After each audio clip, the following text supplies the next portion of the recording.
Hello, everybody. Welcome to day 28 of our daily December embodiment challenge, where I am coming into connection with you daily for 31 days to show up and try and do an embodiment and guide myself into it how feels most intuitive and right.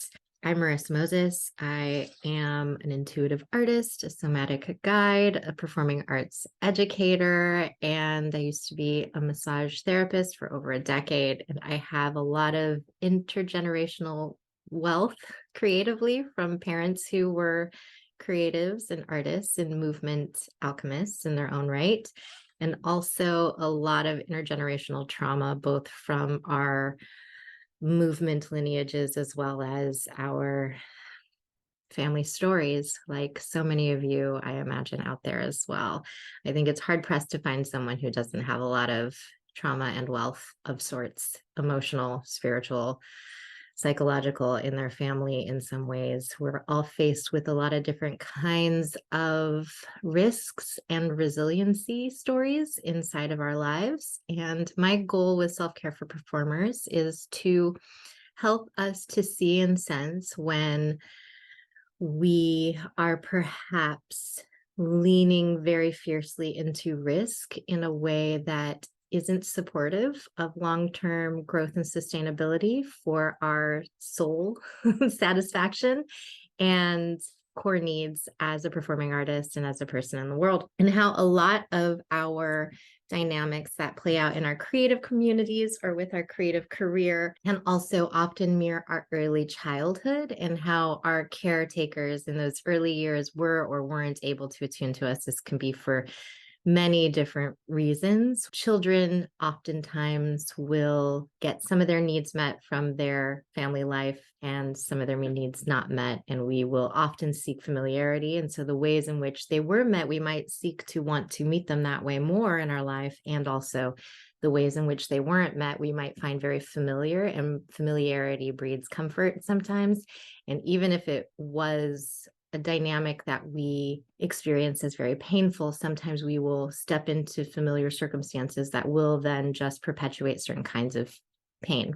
And I find that for me, maybe you feel similarly, the performing arts has been a place where I've had a lot of freedom, a lot of comfort, a lot of community, and also a lot of challenges, a lot of miscommunications, a lot of expectation of showing up from a perfectionist standpoint, either implicitly or explicitly trained into me, and also then perpetuated in the way in which I will negatively self-talk and potentially also model to my students. And so I really want to consciously break chains that we've had in our own psyches and souls that have kept us from living freely into lives and careers that feel best suited to us.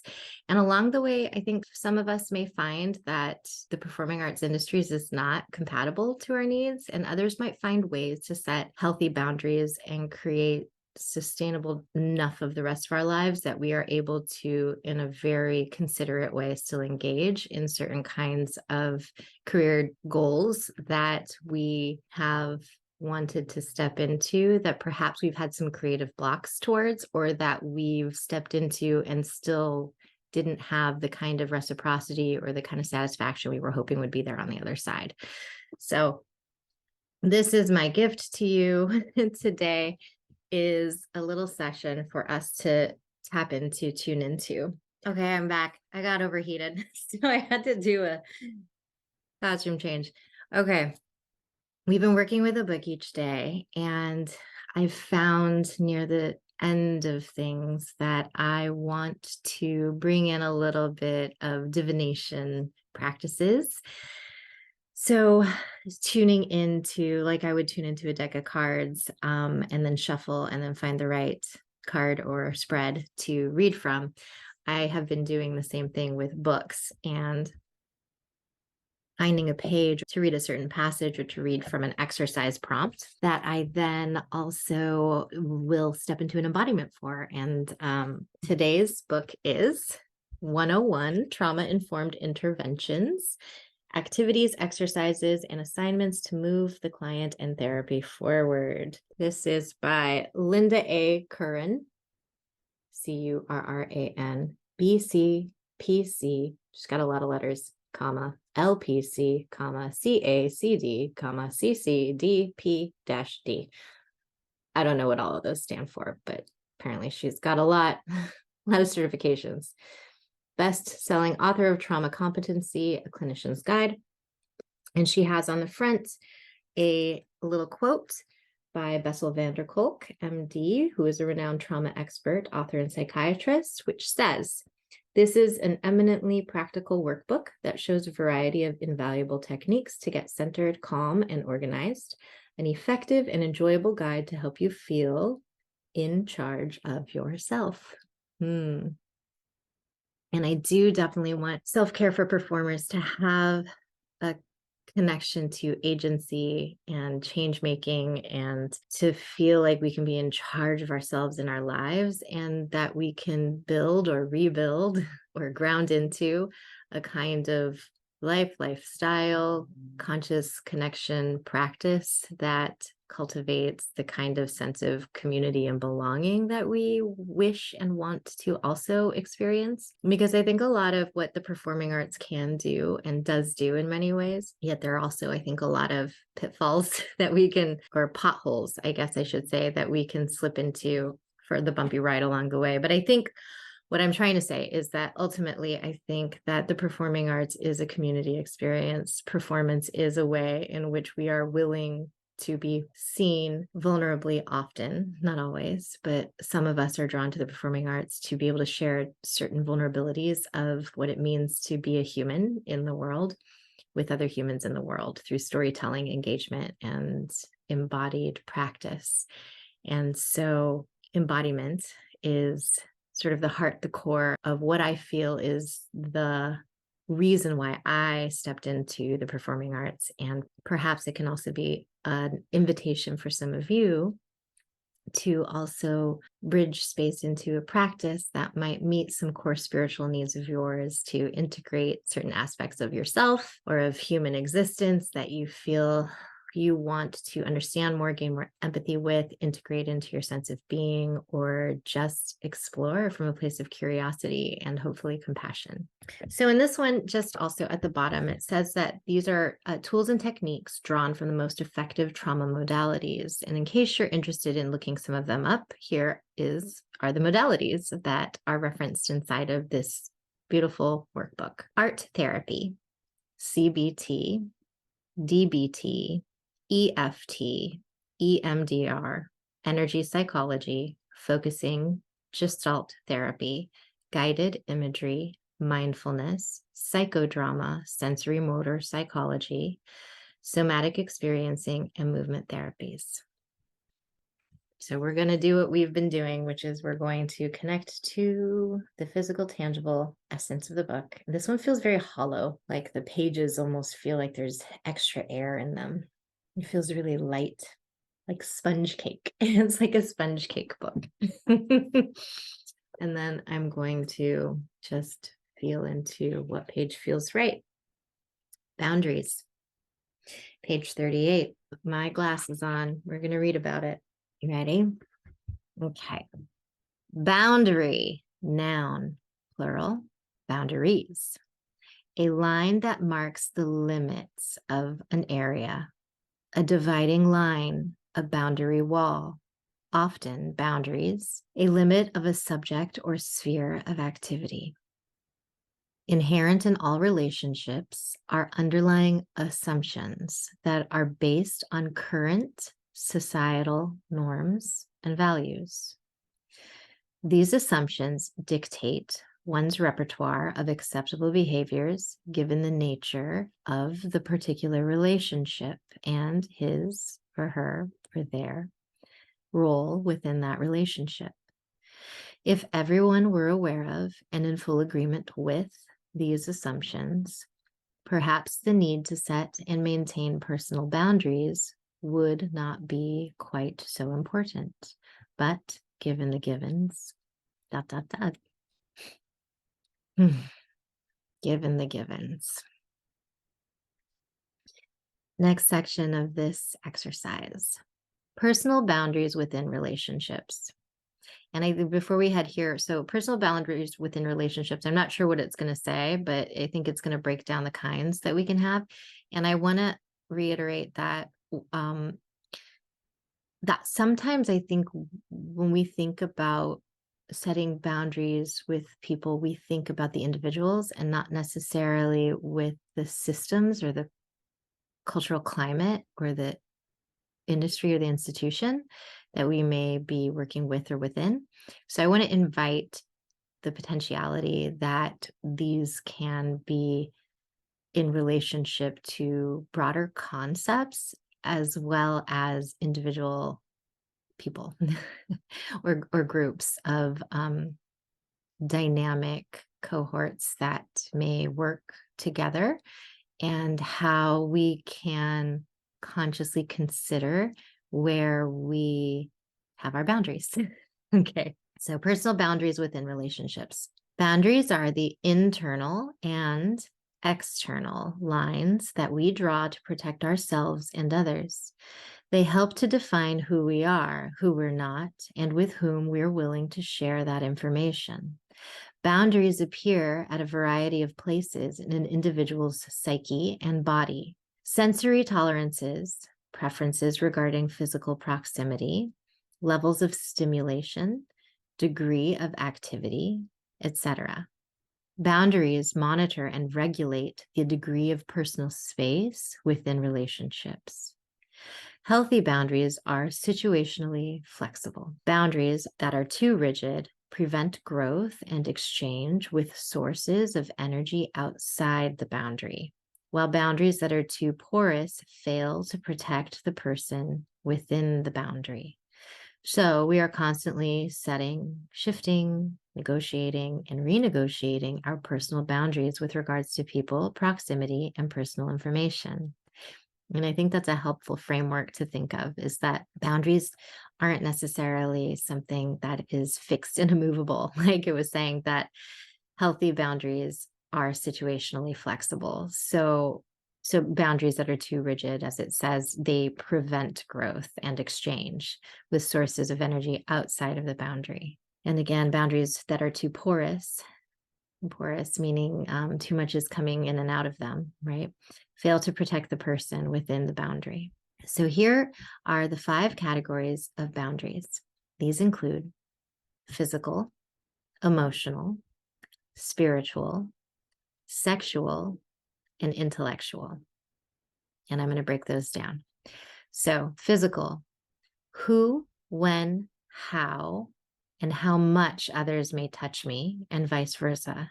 So that's physical boundary. We often blow past physical boundaries as performing artists. And I can't even tell you how many times dance instructors have said, if you don't want to be touched, don't be a dancer, right? That there's no open-ended negotiation of how ready, willing, wanting you are for touch, period, or on any given day, or in the context of a certain kind of rehearsal period. And there is an expectation that we defer our boundaries to be in service of the choreography as opposed to the dancer's needs. And so this would be a different way of being willing to take a look at whether or not your physical boundaries are even in the mix, let alone respected, even acknowledged as there. Emotional. What do I consider acceptable treatment within the relationship? Do others respect and treat me well? Do I reciprocate? So emotional.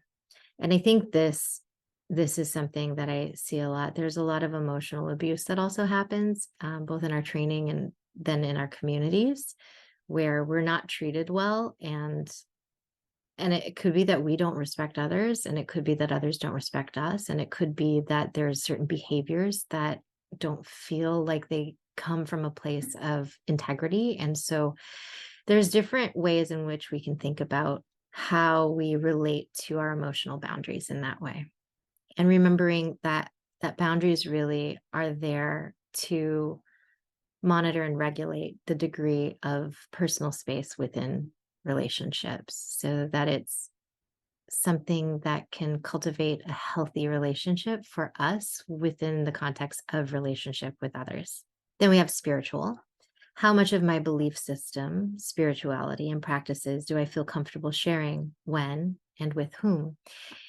This is one that's been hard for me because so much of my spiritual practices and beliefs, they're sort of the guiding current of how and why I show up into the performing arts, but they're also largely what I've kept quiet within the context of the performing arts. And so I've been learning how to bridge the space into, since it is sort of the core content of how and why I love performance practice and making and sharing and embodiment.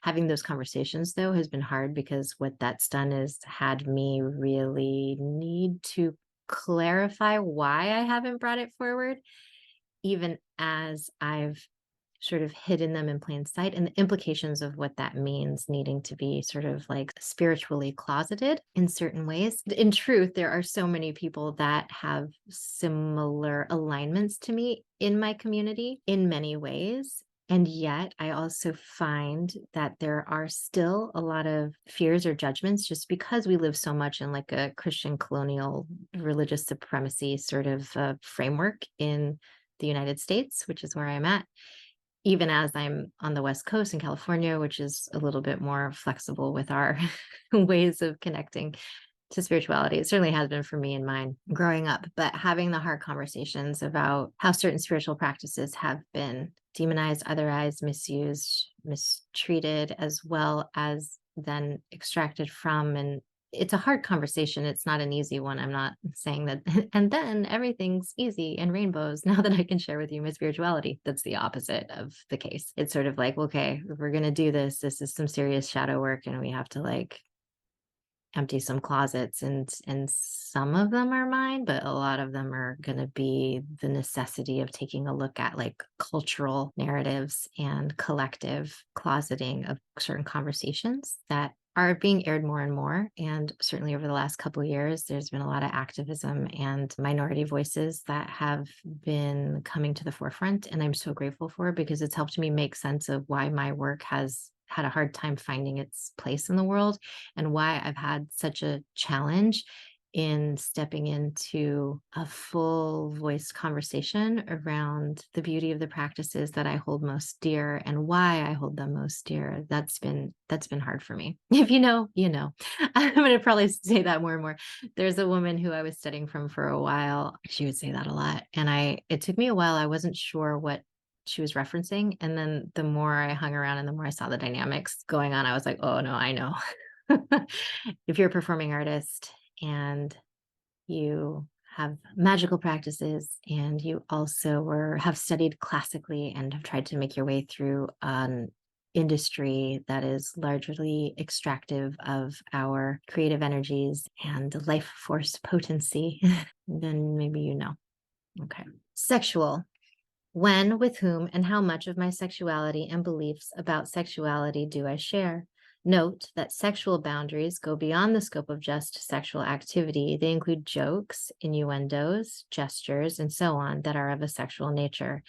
And I found here, as a mixed race Asian woman who has been a massage therapist and a professional dancer, the degree of jokes that I've received regarding the ways in which Asian women are seen as being sexually objectified and promiscuous in dancers and massage therapists, or like when you lump all that together, there's like this part of the pain that I have that I want to bring forward is also about like learning how to like set fierce and final no's there in certain ways. And I love sensuality and sexual energy. Like I think it can be such a beautiful thing. So it's not about shutting that down. It's about being really clear about why someone feels the need to make a joke and whether or not the person on the other end thinks it's funny. And sometimes that can feel really racist, misogynistic, and prejudiced, regardless of how you think it's coming across. Even if you are someone who feels like, but I'm a woman too. I don't care. And I'm not interested.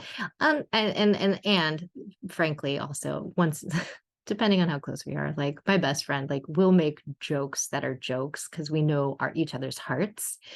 And there is that component too. So there is that component too. And I know that from my friends who have other kinds of identities, and I've heard from them or watched them banter back and forth with others who have similar experiences and what that's like to joke about certain things. Like the subtext feels different though. And I think subtext is really huge if you're going to be joking about something, especially joking about something that is a boundary for someone else. And I know that you can't always see people's boundaries and they have to communicate them to you. And so we need to learn how to communicate them to one another. Okay. Then we have, oh, not to mention the sexual boundaries too. I don't want to go into detail, but I also have members of my community that have had those, like, lots of transgressions with practitioners or educators or people in a position of power. And it's probably not a surprise. I know we've had a lot of more conversations about that over the past several years as well. And I just want to say that if that's you, I'm so sorry that's happened to you. And if that's something that you have perpetuated to someone else and you're afraid of being with the grief or the shame or the guilt that comes along with pushing through someone else's boundaries, I want to encourage you to do it. I want to encourage you to take yourself into consideration in a kind of healing process to recover the unmet need at the base of what energy and action and where that was coming from, because it's my understanding, it's my belief, it's what I've seen in practicality. Maybe this isn't everything and everyone, of course, but so often when, I mean, there's the saying, the Al-Anon saying, hurt people, right?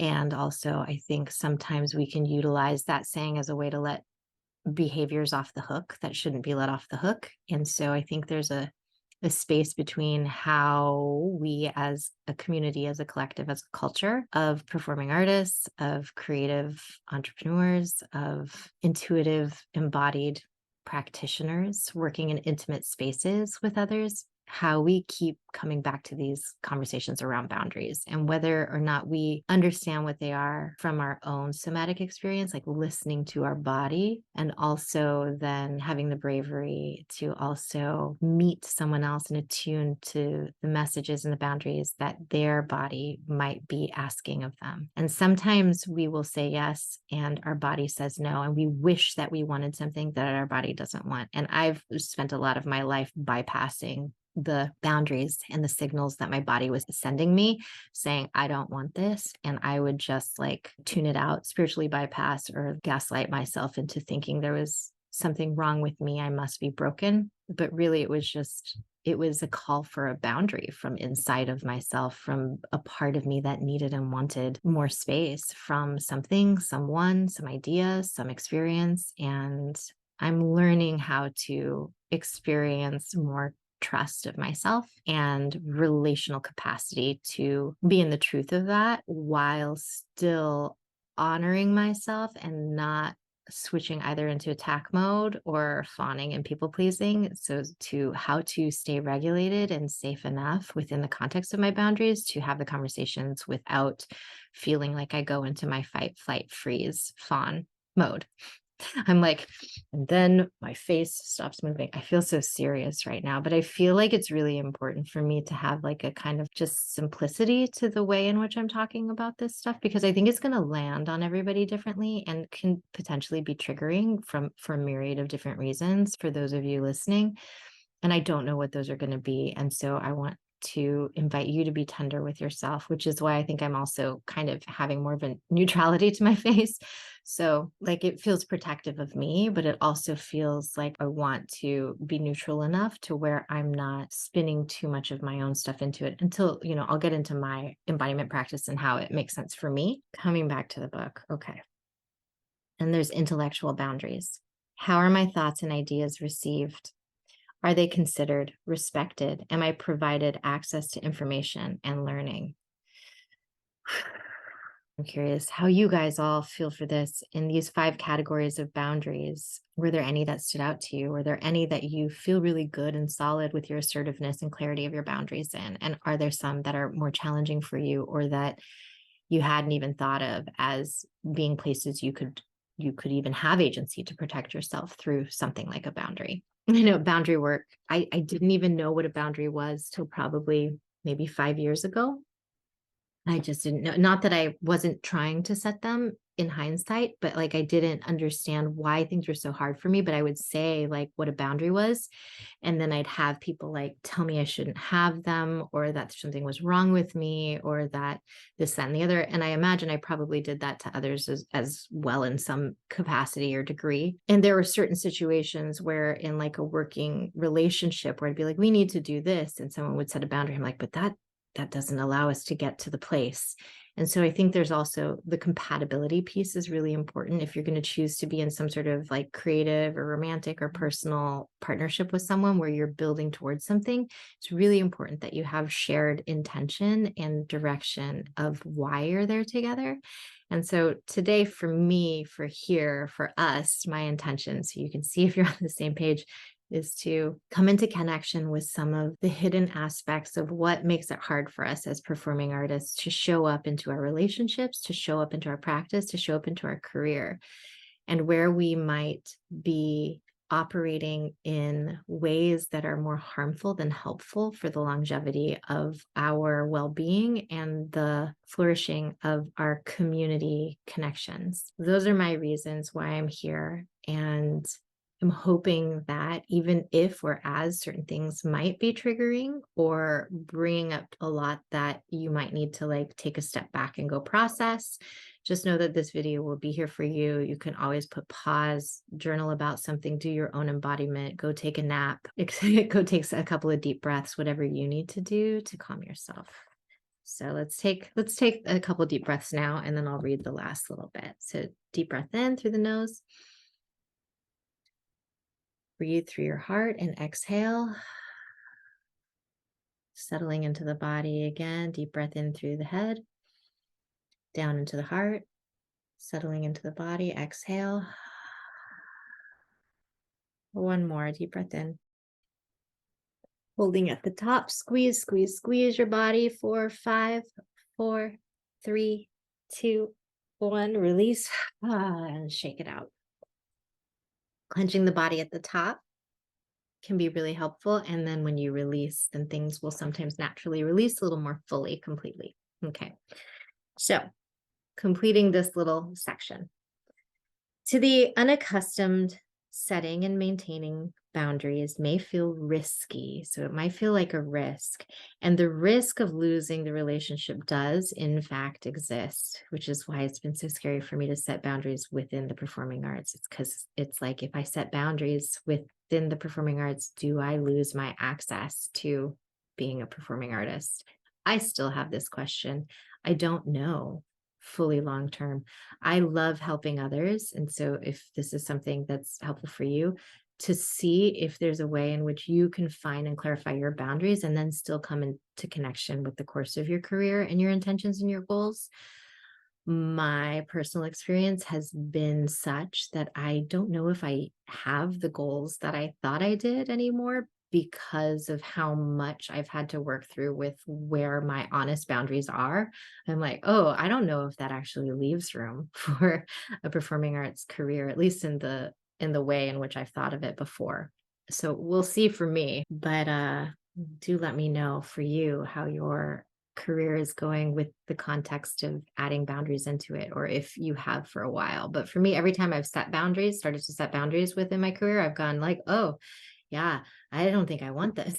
I don't think I want this, period, which is interesting because there are still components of it that I love. And so self-care for performers for me is also like, can I distill the essence of what I love about the performing arts and work with other artists and find a way in which we're meeting the core needs that I've felt the performing arts really satisfies as a form of self and community care, personal care, collective connection. So, because many not so healthy folks tend to take umbrage to having any type of boundary enforced. So any type of boundary might not be allowed. And I've certainly been in a lot of spaces where that has been the case. And it's like, you can feel it in the atmosphere and the air.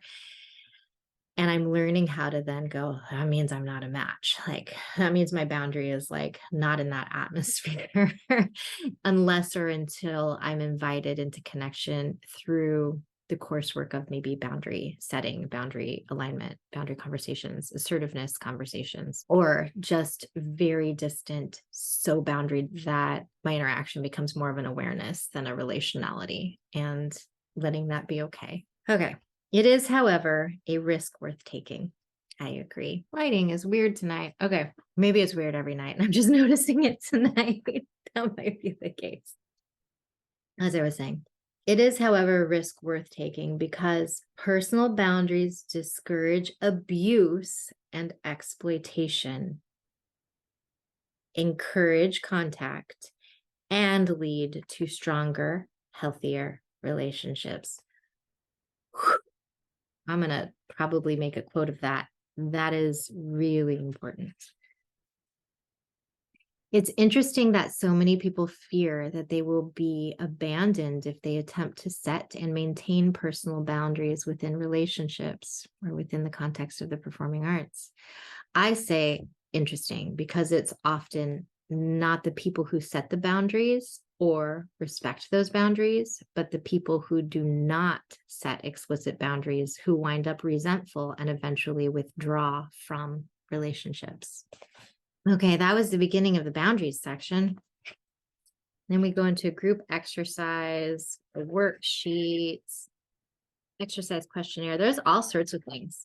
Maybe we'll do another mini series on boundaries. I feel like I just want to let what we just read be enough and just do that today. Maybe I want to say I'm now setting personal boundaries with the performing arts. We'll see what happens. Okay. They are situational and flexible. Remember that part. Okay. I am now exploring my personal boundaries in relationship to the performing arts. I just got really hot. It's like I don't want my hair on my neck right now. It feels like too much. It feels like I feel too sensitive. So everything that is sensitive, I want to not feel. I need an ice pack. Wow. I feel like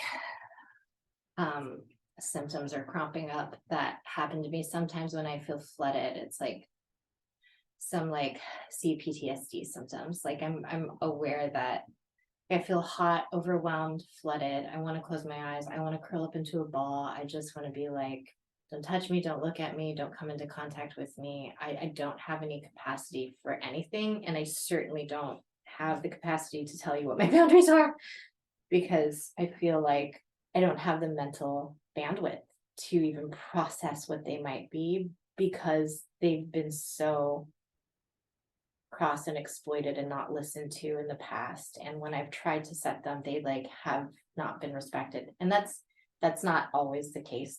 There has been times when they have, but from the place of where I'm at right now, my little ice pack on my head, it's just like I need to be with this.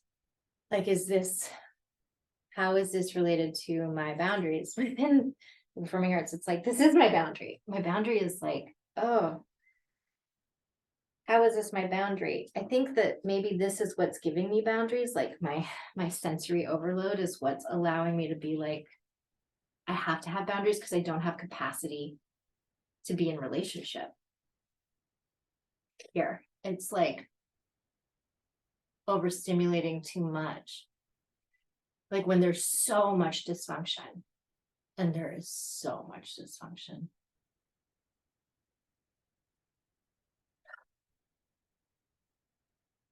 And it's like I'm sick of having to be quiet about it. I'm sick of having to watch it happen in front of me and feel like, well, you can't call out everything. You just wouldn't. I mean, you can never get anywhere. And maybe that's the thing is maybe I will never get anywhere because I just need to be in this experience of here are all the things that don't work. And maybe my experience with the performing arts is that, like, I'm not engaging in them anymore because it's too much. And maybe my role now is to be like, okay, if you still want to engage with them, or if you're in recovery from having engaged with them, like, let's come into connection and be with the why you make sense. Of course you're flooded. Of course you're overwhelmed. Of course it's hard for you. Of course you feel like you can't turn off. Of course you feel like all you can do is shut down in resistance or retaliation to what feels like just so much and so unfair and so frustrating. And like, I think what's also hard is that, like, for me, I felt like I've started to build things in a certain direction, but it's also, I want to be on the same page as people. I want there to be consent. I want there to be agreements. I want there to be intentional alignment and boundaries. And I'll sometimes see the energy going in a certain direction. I'll be like, I can take us there. I know, I can read it. I can do it. And in the past, I've sort of pushed things through anyways. And then I've broken myself on the way because I was, in essence, blowing past people's alignments and boundaries along the way in order to push the ship forward. And I think that's the thing now is like, I cannot, will not, do not want to ever do it that way again. Anything in my life. I do not want force. I do not want to have to force my body. I do not want to feel like I'm pushing someone. I do not want to feel like I am going against the grain or going the opposite direction. And I also know that a lot of what I do, a lot of how I teach, a lot of what I have to bring into the mix is countercultural. There's like a subcultural, countercultural, subversive nature to it. Not because I want to be those things, just because like it's honest to who I am and to those people who I love.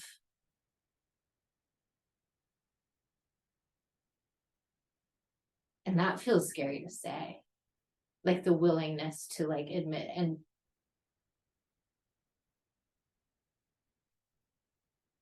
be with the truth of like the whole context of what that means, because there's a lot of what that means to me, and maybe you have your own experience of that too in your life.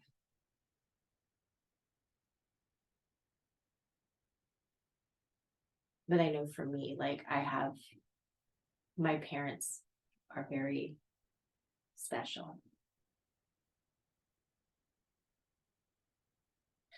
and learning how to love them and not see them as the problem, but to understand the way that they've moved through the world has chosen to see them as problematic, even as there are certain areas of their life and their personality disorders or their limitations that are differently abled than the way the world expects someone to be able to show up.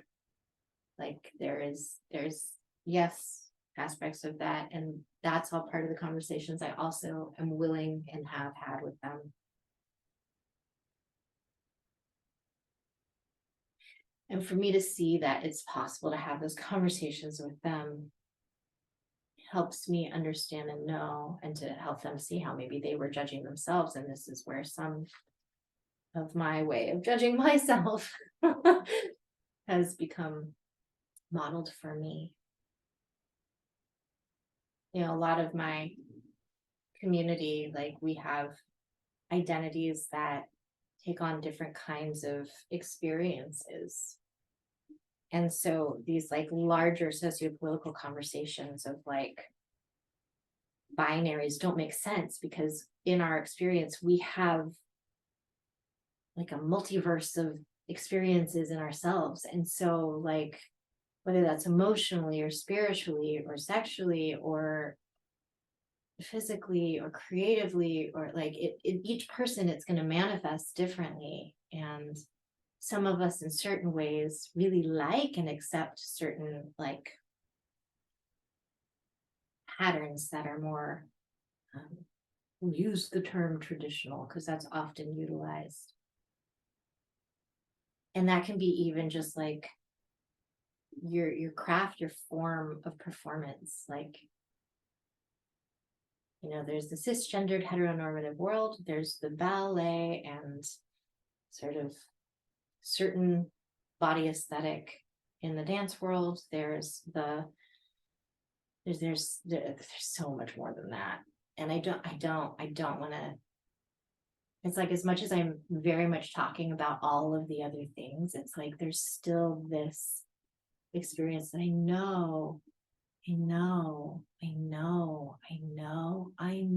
that in order to have the conversation I want to have, I need to keep it a little fuzzy.